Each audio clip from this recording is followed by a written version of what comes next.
Salut les gens. Je vais raconter une histoire. Moi, il y a 5 ans, j'avais 62 ans, j'ai touché le fond. Euh, j'ai perdu près de 10 kilos et ça après mon divorce.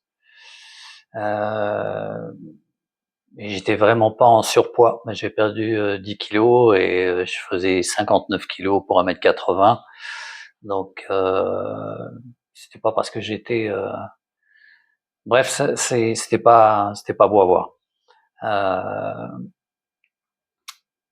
bon, forcément, je dormais mal, je mangeais peu, euh, j'avais vraiment pas d'énergie. Et pour être honnête, je savais même pas pourquoi je me levais le matin en fait. J'étais vraiment, comme on dit, par terre, à terre. Euh, mais de l'extérieur, évidemment, à part la perte de poids, bon, les gens, bon, personne ne voyait quoi que ce soit.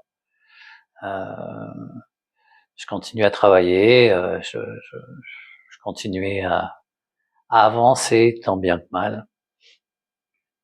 Et ouais, je souriais quand il le fallait, en fait. Mais à l'intérieur, c'était une autre histoire. À l'intérieur, c'était bien plus compliqué. Euh, Parce que pendant presque une année, en fait, j'ai vécu ce que je peux appeler aujourd'hui une dépression. J'étais en dépression, mais je savais même pas à l'époque. Euh, et comme beaucoup d'hommes de ma génération, on nous a pas, on nous a appris à serrer les dents en fait dans ce genre de situation, à encaisser, à continuer, à faire comme si tout était correct, même quand tout s'écroule autour de nous. Voilà. Euh, Moi, je m'appelle Patrick François. J'ai 67 ans aujourd'hui. Je vis en Thaïlande depuis une quinzaine d'années. Et si je crée cette chaîne, aujourd'hui, c'est pas parce que j'ai toutes les réponses.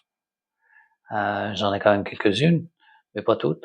C'est parce que j'ai traversé certaines choses dont beaucoup d'hommes parlent rarement. Et je pense qu'il faut en parler en fait. Je pense qu'il faut en parler, pardon, et de plus en plus. Euh, Quand mon mariage s'est terminé, bon, faut savoir qu'on était ensemble depuis une dizaine d'années. J'ai eu aussi une petite fille, ok. Et quand on s'est séparés, ma fille avait 3 ans et demi, 4 ans. Donc c'est quelque chose de compliqué, mais je reviendrai là-dessus. Le fait est, c'est que je la vois pas. Je la vois pas depuis maintenant un peu plus de 2 ans, mais on reparlera de ça parce que c'est un sujet qui est un petit peu compliqué à aborder. Il s'agit d'aliénation par rapport à un enfant et bon, juste cette question-là, ça mérite une vidéo complète et donc j'y reviendrai. Euh, donc en fait, quand quelque chose comme ça vous arrive, en fait, vous avez l'impression de perdre plus qu'une relation, plus qu'une vie de famille. Euh, Moi, j'avais l'impression en fait de perdre tous mes repères, euh, mes habitudes, euh, une partie de mon identité, évidemment, et tout ce que je pensais être ma vie en fait. En fait, ma vie foutait le camp et j'avais plus de repères en fait. Voilà. Donc forcément, c'était compliqué. Et quand on est jeune, bon, je pense on, on se dit ok, bon, j'ai du temps devant moi. Enfin, inconsciemment, euh, je pense que c'est un peu plus simple, bien que ça le soit jamais vraiment. Hein. Mais à plus de 60 ans, même plus de 50 ans, c'est quand même très très différent. Parce que chaque épreuve ensemble, en fait, elle est lourde. Chaque erreur semble coûter beaucoup plus cher en fait. Et parfois on se demande sincèrement si on aura la force de continuer. Pendant cette période, moi je pensais, je passais beaucoup de temps seul, trop de temps, je réfléchissais. Faut savoir que quand on vit quelque chose comme ça, il y a une chose à laquelle on s'attend pas, c'est que les gens autour de vous changent d'attitude. En fait, on a l'impression que c'est honteux de vivre un divorce. Voilà, je veux dire, les gens ne vous voient plus de la même façon. Donc déjà vous, c'est compliqué, mais alors imaginez aux yeux des autres. Et forcément, tout prend des proportions beaucoup plus importantes. Donc comme je le disais, je passais beaucoup de temps seul, j'avais plus d'amis, j'avais plus de visites non plus. Et moi je réfléchissais, je me disais bon, je tournais les choses dans tous les sens et je cherchais des réponses, je cherchais des explications. En fait, dans une situation comme ça, en tout cas moi, évidemment je cherchais une sortie, mais en même temps je me disais mais pourquoi ça m'arrive à moi en fait? Qu'est-ce qui et surtout que ça a été très très compliqué. C'est clair que je suis aussi un garçon qui en a beaucoup moins maintenant, hein, je dois le dire, mais qui a eu toujours un gros ego. Et ça n'arrange rien non plus. Mais enfin, quoi qu'il en soit, dans cette situation, l'ego il en prend un coup, ça c'est le moins qu'on puisse dire. Et moi, je cherchais surtout une sortie. Et puis un bon matin, j'ai compris quelque chose, une chose très simple, mais qui a changé beaucoup de choses pour moi en fait. C'est que je me suis dit, ben bon, de toute façon, personne ne viendra me sauver. Il ne va pas y avoir de miracle, il y aura pas une solution magique. La seule personne qui pouvait changer vraiment quelque chose à ma situation, c'était moi-même en fait. Et je me suis alors retrouvé face à un choix en fait. C'est abandonner doucement, ce qui était déjà le cas depuis une année, et ou alors m'accrocher. Et en fait, bon, j'ai choisi la deuxième option, mais sans savoir où ça allait me mener en fait. Euh, j'ai décidé de me reconstruire en fait, de me refaire, si on peut dire. Et j'ai pas commencé par des grands projets parce que j'en avais pas les moyens. Un divorce, ça coûte cher dans tous les sens du terme. J'avais pas l'énergie pour ça non plus. Donc j'ai commencé par une chose très simple en fait, une routine tous les jours, sans exception. Il y a des jours où j'étais motivé, des jours où je l'étais beaucoup moins, évidemment.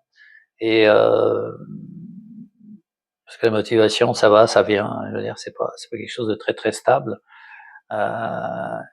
Et donc la discipline, en revanche, c'est quelque chose qui est toujours disponible. Et moi, j'ai toujours été discipliné, sauf à l'école. Mais j'étais discipliné parce que j'ai toujours fait du sport dans ma vie. J'aime le sport. J'ai fait du sport automobile qui est ma passion. On y reviendra aussi plus tard dans une autre vidéo, je pense. Et la discipline, c'est quelque chose qui fait partie de soi en fait. C'est quelque chose qu'il faut. Bon, si on n'aime pas de discipline, c'est clair, ça se travaille, mais ça permet en fait même dans les mauvais jours, de se dire ok, ça c'est quelque chose que je dois faire. Je réfléchis pas, je dois le faire et je le fais pour moi. Et moi, je me suis remis à m'entraîner. Pardon. J'avais arrêté donc depuis un peu plus d'une année. Et en fait, je me suis jamais entraîné pour devenir un champion. Moi, je m'entraîne et je m'entraînais pour être en bonne forme physique, pour avoir le plein potentiel de mes moyens physiques et mentaux, parce qu'en fait, ça, c'est lié. et en tout cas pas pour impressionner qui que ce soit.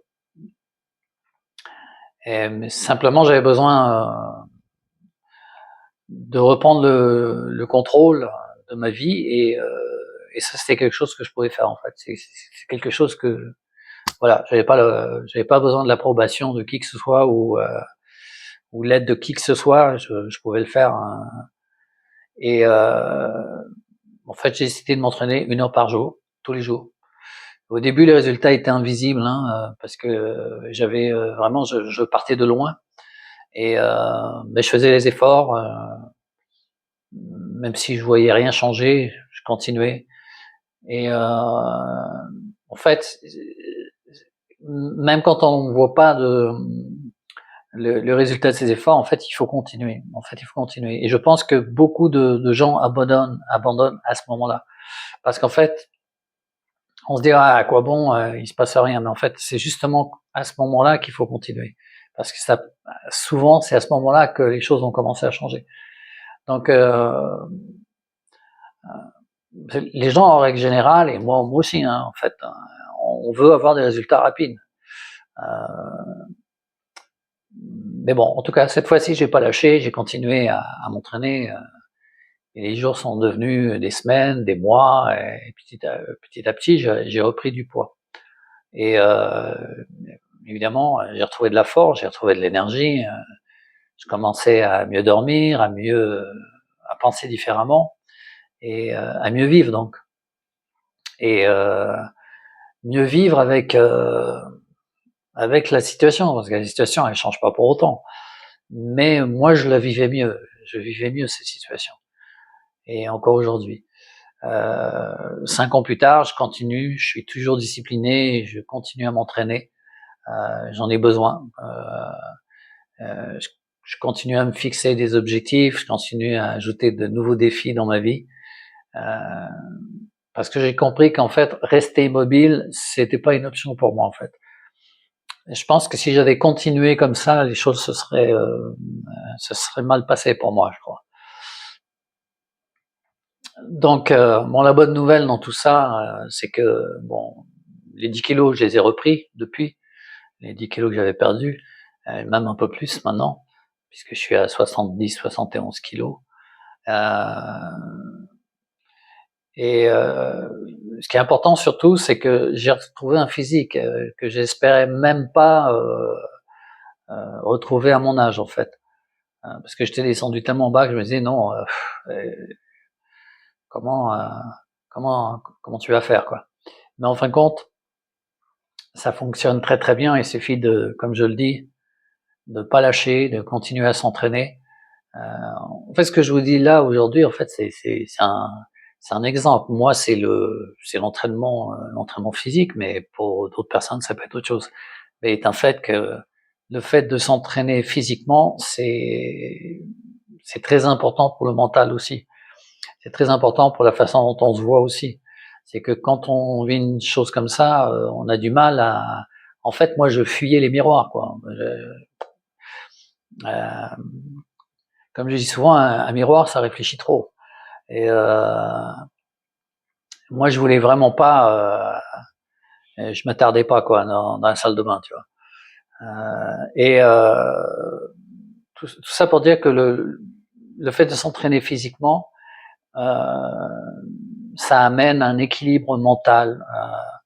On commence à avoir un état d'esprit qui change. On commence à retrouver des repères. On commence à dire ouais, finalement, ça vaut quand même le coup, quoi. Moi, je peux faire du vélo, je peux faire n'importe quel sport en fin de compte. J'ai pas de problème. J'ai un très bon cardio, voilà.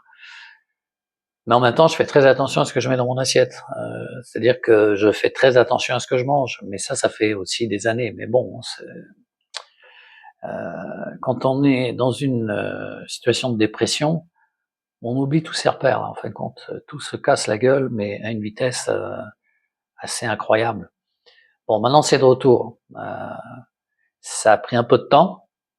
Ça peut être plus rapide, ça dépend des personnes. Moi, ça fait déjà quand même ça fait quand même 2 ans bientôt que les choses vont mieux sur le plan physique, sur le plan mental, sur et je continue parce qu'en fin de compte, je peux même plus m'en passer en fait. Je peux même plus m'en passer. Et je fais d'autres choses, je développe d'autres choses, j'ai d'autres projets, j'apprends des langues, j'apprends le chinois, j'ai perfectionné mon anglais. En fait, il n'y a aucune limite en fait. Les limites, c'est celles qu'on se pose à soi-même. Et là, j'ai strictement rien à voir là-dedans en fait. Si on prend soin de soi, tout fonctionne parfaitement. Et là, je m'en fous en fait. J'en parle là parce que c'est une référence, mais en fait, moi, je m'en fous de l'âge. Et j'ai pas vraiment non plus travaillé avec un filet. C'est-à-dire que j'ai pas d'assurance maladie ici parce qu'après après cette situation, disons qu'une assurance maladie en Thaïlande, c'est quand même relativement onéreux. Mais à partir du moment où je fais attention à ce que je fais, à ce que je mange, voilà, ce que je veux dire, c'est que moi, je suis pas, j'ai pas vu un médecin, ça va faire, je sais pas, en fait, la dernière fois, je m'en souviens pas, pour être honnête. Et c'est pas des blagues, hein. Mais comme je dis, j'ai toujours fait attention à moi, j'ai toujours été à l'écoute de mon corps et c'est hyper important. Euh, mais évidemment, après cette épreuve, il y a eu je suis comme tout le monde en fait, hein. J'ai dégringolé. Non seulement je suis introverti, ça doit se voir devant la caméra parce que c'est en plus ma première vidéo, mais ensuite de ça, je suis quelqu'un de hypersensible, donc voilà, je veux dire, j'avais tout pour que ça se passe bien. Et c'est une des raisons aussi pour lesquelles j'ai décidé de créer cette chaîne et de parler de tout ça, parce qu'en fait, euh, souvent on a des idées reçues sur pas mal de choses, on se met dans une certaine catégorie, on se met une espèce de chape sur la tête et mais c'est pas une solution en fait. En fait, tout ça a aucune raison d'être. Ce qu'il faut, c'est vraiment être dans l'action, c'est vraiment faire des petites choses pour soi, pardon. Et il faut que ce soit quotidien en fait. Aujourd'hui, je peux croiser mon ex dans la rue, je la regarderai dans les yeux, je vais pas avoir un regard fuyant. J'ai pas de haine, j'ai pas de, voilà, je ressens pas ce genre de choses en fait. Bien sûr, ce qui se passe avec ma fille, bon, ça c'est un autre débat. Euh, on en parlera une prochaine fois. C'est un sujet qui est extrêmement compliqué encore pour moi à aborder parce qu'il n'est pas résolu. Mais ce que je veux vous dire, moi personnellement, c'est que si vous vivez une situation comme celle-là, en fait, bah déjà souscrivez, enfin, il faut souscrire à la chaîne. Ça me ferait vraiment très plaisir. Ça m'encourage aussi à continuer. Et là, je le dis très sincèrement, parce que comme je le dis, c'est pas dans ma nature de faire ce genre de choses. Deuxième chose, bon ben, comme on a l'habitude de le dire sur YouTube, likez, faites suivre. Il y a peut-être des gens qui ont besoin de ce genre de vidéos, même très certainement. Et moi, je vais revenir avec d'autres vidéos. Je pense faire peut-être 2, 3 vidéos par semaine. Et n'hésitez pas à commenter non plus, qu'on en parle, on peut en parler. Et là-dessus, je vous dis à très bientôt et prenez soin de vous.